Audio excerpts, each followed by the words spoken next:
Welcome back to Jalan ke-9 Studio, tempatnya kalian pecinta Donghua dan anime. Di sini kita akan membahas habis seputar BTTH Season 5. Saksikan terus ya guys ya.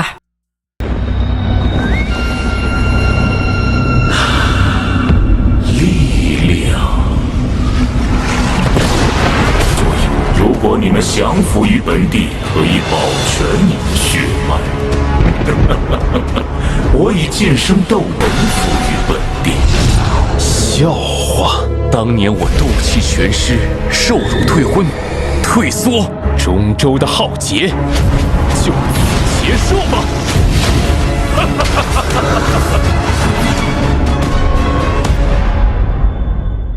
Di luar arena, para ahli yang menonton pertarungan itu langsung gemetar. Gawat, itu salah satu serangan mematikan hantu tua Zeixing, seru seseorang. Namun di saat yang menegangkan ini, Xiaoyan tetap fokus. Ia menenangkan pikirannya dan mulai membentuk segel tangan dengan kecepatan luar biasa. Xiaoyan, buka segel gunung, segel pembalik laut, membalikkan segel tanah. Dengan setiap segel yang terbentuk, energi yang mengelilinginya semakin kuat. Ruang di sekitarnya bahkan mulai retak akibat tekanan yang dihasilkan.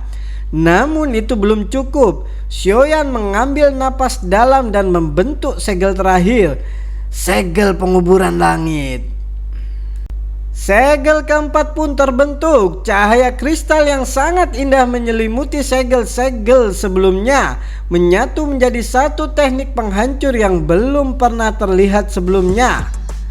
Keterampilan segel dewa, 4 segel susun. Di telapak tangan Xiaoyan kini terdapat segel energi yang begitu kuat, bahkan mampu mengguncang langit dan bumi. Di langit yang bergemuruh, tekanan energi yang luar biasa menyebar, mengguncang ruang sekitarnya.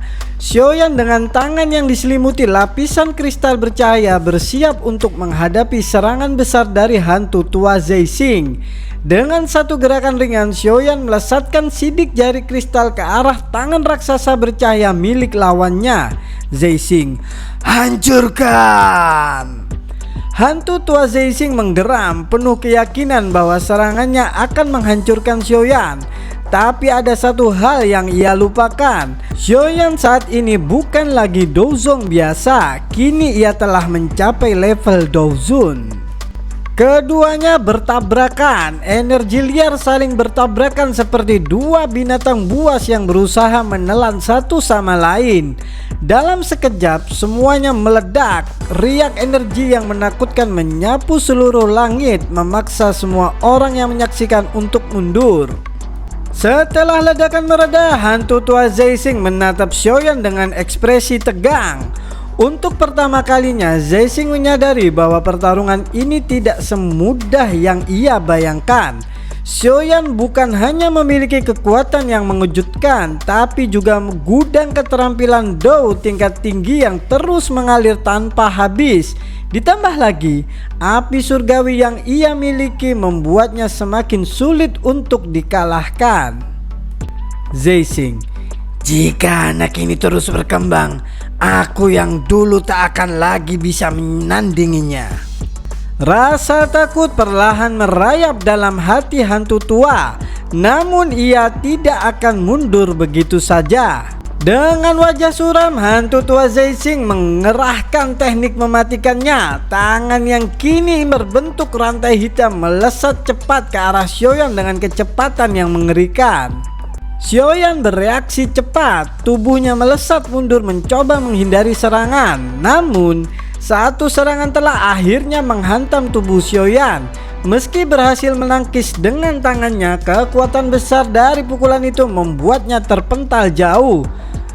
Xiaoyan, cepat sekali, aku bahkan tak bisa mengimbangi dengan gerakan 3000 petir. Xiaoyan sadar jika terus bertarung seperti ini, ia hanya akan dipukul mundur tanpa bisa membalas. Tapi Ada satu hal yang tidak diketahui hantu tua Zeixing.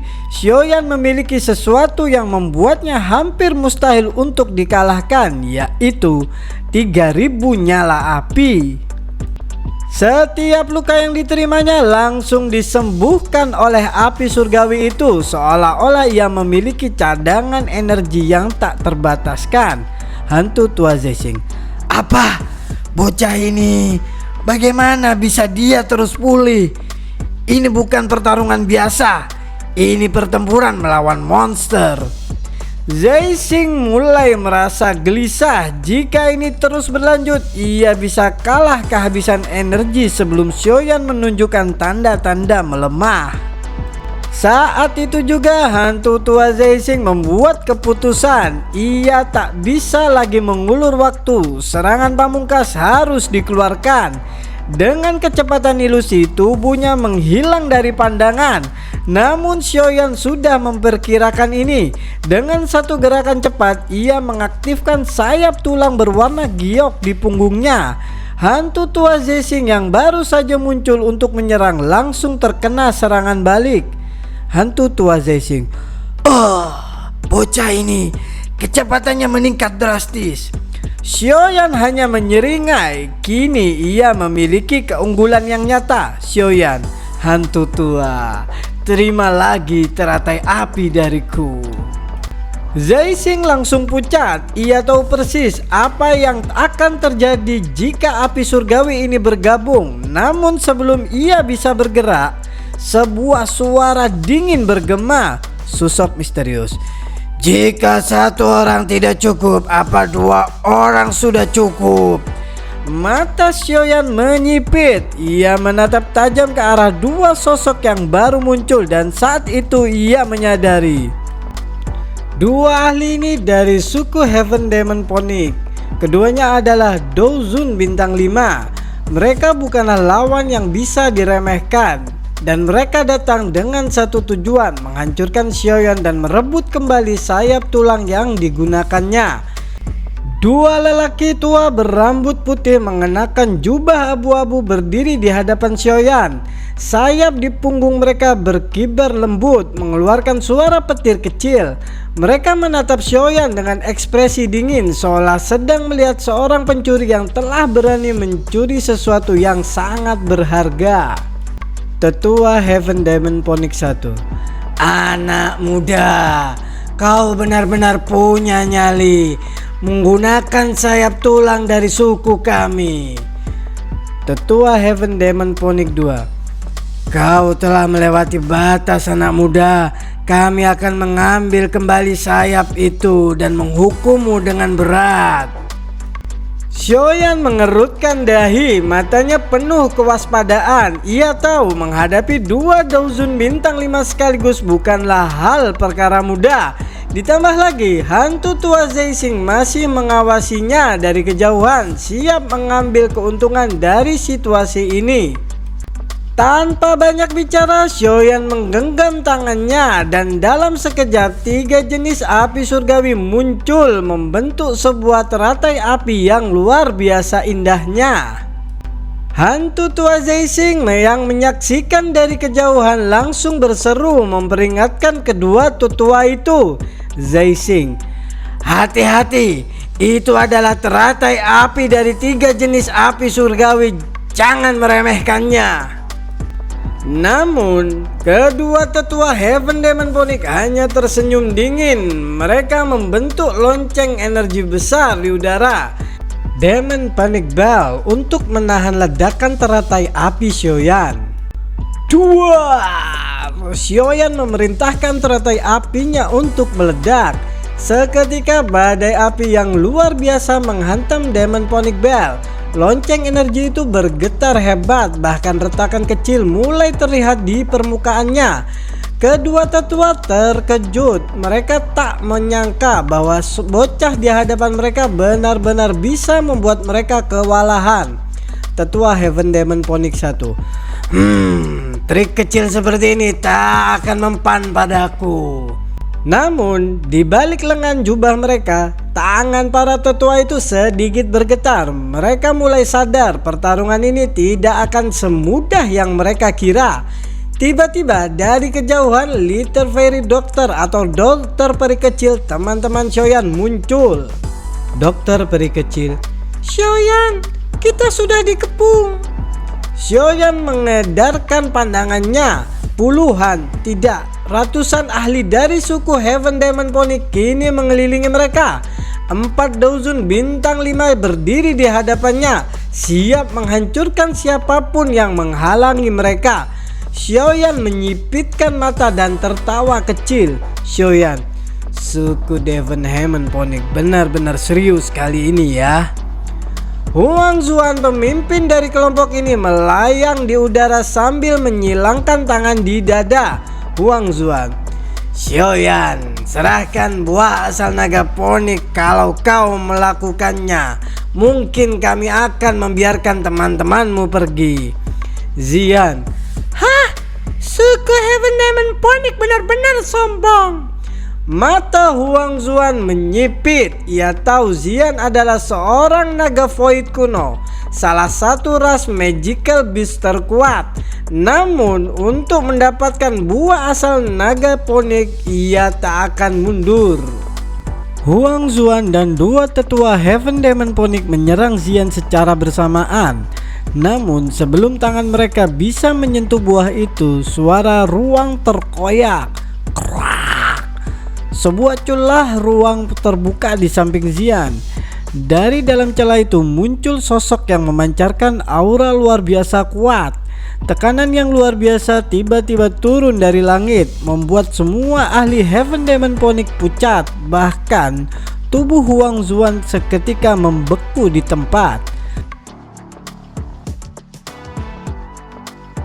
Sebuah suara berat dan mendominasi bergema di seluruh langit. Tawa sombong bergema di langit, menggetarkan seluruh medan pertempuran. Sebuah tekanan luar biasa menyapu seluruh tempat, bahkan membuat doki di dalam tubuh para ahli Heaven Demon Pony terasa terhambat. Huang Zuan dan 2 tetua dari suku Heaven Demon Pony membelalakkan mata mereka. Ketakutan melintas di wajah mereka saat mereka menyadari siapa yang baru saja muncul. Huang Zuan, "Tidak mungkin, naga void kuno." Ya, sosok besar yang muncul dari dalam celah ruang bukanlah sosok biasa. Dia adalah seorang naga void kuno yang telah mencapai kedewasaan penuh. Bagi suku Heaven Demon Pony, naga void kuno adalah makhluk yang harus mereka waspadai. Sebagai keturunan naga poni surga, mereka mungkin kuat, tetapi sejak zaman kuno, suku mereka selalu tertinggal di belakang para naga. Tak ingin membuang waktu, trio Huang Zuan mencoba kabur, namun sebuah tangan besar melesat dari kejauhan membanting mereka. Suara dentuman keras, tubuh Huang Zuan dan 2 tertua terpental jatuh menghantam tanah dengan keras. Dalam satu serangan, hanya satu serangan, 3 ahli Douzun bintang 5 dilempar ke tanah seperti lalat. Mereka terbaring di dalam lubang besar yang berbentuk akibat benturan keras tersebut. Suara bisikan dari para ahli lain di sekitarnya, "Tidak mungkin, itu hanya satu tamparan." Kelompok Xiaoyan di udara pun hanya bisa saling berpandangan, tak percaya dengan pemandangan di depan mata mereka. Apakah ini kekuatan sesungguhnya dari Void Naga kuno, tutur Xiaoyan? Seluruh medan pertempuran terdiam, bahkan para ahli dari suku Heaven Demon Pony tidak berani mengangkat kepala mereka. Suku tetua Heaven Demon Pony, "Tuan, kau memang kuat, tapi apakah kau tidak malu menyerang generasi muda?" Pria bertubuh besar itu menyeringai, menyilangkan tangannya di dada. "Hei King, suku Heaven Demon Pony, beraninya kau menyentuh buah asal naga poni. Hah? Beraninya kalian?" Wajah para tetua Heaven Demon Phoenix berubah pucat. Tidak ada yang berani menantang kata-kata seorang naga Void kuno yang sudah dewasa. Hantu tua Zeising yang sejak tadi mengamati dari kejauhan mulai merasa gelisah. Hantu tua Zeising, aku dari aula jiwa. Jika kau menyentuhku, itu berarti kau menentang aula jiwa. Tiba-tiba Heiking melambaikan tangannya. Dalam sekejap kekuatan misterius mengguncang ruang di sekelilingnya. Tangan Heiking menekan udara kosong. Energi mengalir tak terlihat. Lalu bang bang. Tubuh hantu tua Zeising terpental ke belakang. Darah segar menyembur dari mulutnya. Heiking, jangan banyak bicara hantu tua. Kau bahkan tidak layak menyentuh mereka. Setelah mempermalukan seluruh pasukan Heaven Demon Phoenix dan mengusir aula jiwa, Heiking berbalik menghadap Xian. Tap tap suara langkah kaki. Heiking, gadis kecil, kali ini Paman Hei tidak terlambat kan? Xian, kalau kau terlambat, aku tidak akan memaafkanmu. Heiking hanya bisa tertawa canggung. Ia tahu Xian memang pemimpin suku mereka yang sebenarnya. Dan kali ini misinya adalah memastikan buah asal naga Phoenix tidak jatuh ke tangan yang salah. Melihat situasi yang sudah terkendali, Heiking mengangkat tangannya. Dalam sekejap, ruang di depan terkoyak, membuka jalan menuju dimensi lain. Heiking, baiklah, ayo kita pergi. Kalau kita tinggal lebih lama, burung-burung ini bisa mulai ribut lagi. Xiaoyan yang masih memiliki banyak pertanyaan tentang Xiao Xuan dan 8 kuno hanya bisa menyimpannya dalam hati. Kini bukan saat yang tepat untuk bertanya. Satu persatu kelompok Xiaoyan memasuki celah ruang tersebut, meninggalkan para ahli Heaven Demon Phoenix yang masih terdiam di tempat mereka. Namun sebelum pergi, Heiking mengeluarkan peringatan terakhirnya. Heiking, suku Heaven Demon Phoenix, dengar baik-baik. Jangan berpikir bahwa suku kami tidak memperhatikan kalian.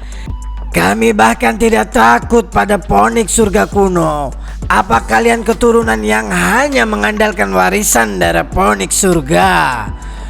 Boom! Celah ruang tertutup, kelompok Xiaoyan telah menghilang. Dan dengan itu Xiaoyan dan kelompoknya menghilang ke dalam dimensi lain, meninggalkan suku Heaven Demon Phoenix dengan wajah yang penuh amarah dan kehinaan. Setelah kelompok Xiaoyan berhasil kabur, mereka berada di puncak gunung yang sunyi. Heiking berdiri tegak di depan celah ruang, matanya menatap ke arah Xian yang tampak enggan untuk pergi. Heiking, sudah cukup kau bersenang-senang Xian. Saatnya kau menyelesaikan warisan naga kuno. Setelah itu tidak ada yang bisa menghalangimu lagi.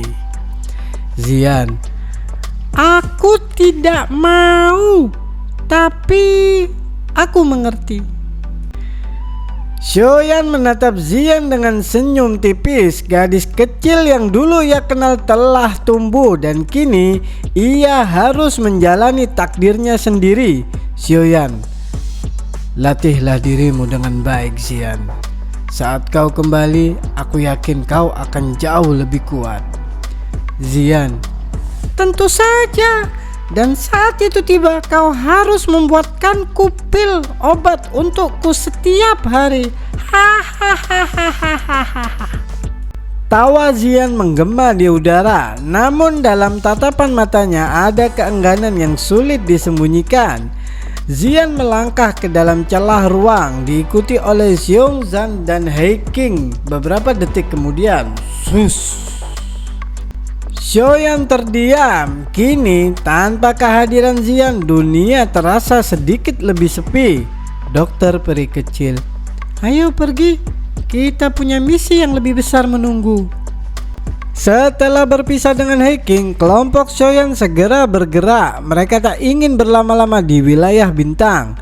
mereka telah menyinggung dua kekuatan besar, suku Heaven Demon Phoenix dan suku Python Nine Sirin Deep Ground. Berlama-lama di tempat ini hanya akan mengundang bahaya lebih besar. Dengan kecepatan penuh mereka bergerak tanpa henti. Hanya dalam 1 hari mereka berhasil keluar dari wilayah bintang. Di puncak gunung yang tinggi, seorang lelaki tua duduk di atas batu besar. Sosoknya sedikit ilusi, namun tekanan spiritual yang terpancar darinya begitu kuat dan mendominasi. Yalau, sang guru legendaris, menunggu kepulangan muridnya. Di belakangnya, seorang pria berjubah hijau berdiri dengan ekspresi serius. Feng Zuze, pemimpin pavilion bintang jatuh. Feng Zuze, orang tua, aku telah diam-diam menghubungi beberapa ahli lama yang mengenalmu. Mereka bilang jika kau bisa memulihkan kekuatanmu, mereka akan bersedia bergabung dengan pavilion bintang jatuh. Yalau, jika aku bisa kembali ke puncak kekuatanku, aula jiwa akan berpikir 2 kali sebelum menyerang kita lagi. Feng Zuze mengangguk pelan, namun ada sedikit kekhawatiran di wajahnya. Feng Zuze, tapi Xiaoyan sudah pergi cukup lama. Aku berharap mereka berhasil mendapatkan buah bayi jiwa. Yalau, kau tidak perlu khawatir, Feng Zuze. Tiba-tiba, di kejauhan ruang di langit tiba-tiba bergetar. Beberapa sosok keluar dari dalamnya. Mata Feng Zuze membelalak. Mereka kembali. Ternyata yang tiba adalah Xiaoyan dan kawan-kawan. Xiaoyan mengangkat kepalanya, tatapannya bertemu dengan Yalau, senyumnya tipis muncul di wajahnya. Xiaoyan, guru, aku membawa buah bayi jiwa. Mata Yalau berbinar, harapan yang telah lama ia nantikan akhirnya akan terwujud. Disinilah perjalanan baru akan segera dimulai, jalan untuk mengembalikan Yalau ke puncak kekuatannya. Apakah yang akan terjadi selanjutnya? Jangan lewatkan episode berikutnya hanya di Jalan ke-9 Studio, tempatnya kalian pecinta donghua dan anime. See you. Jangan lupa klik subscribe, like dan notifikasinya. Terima kasih.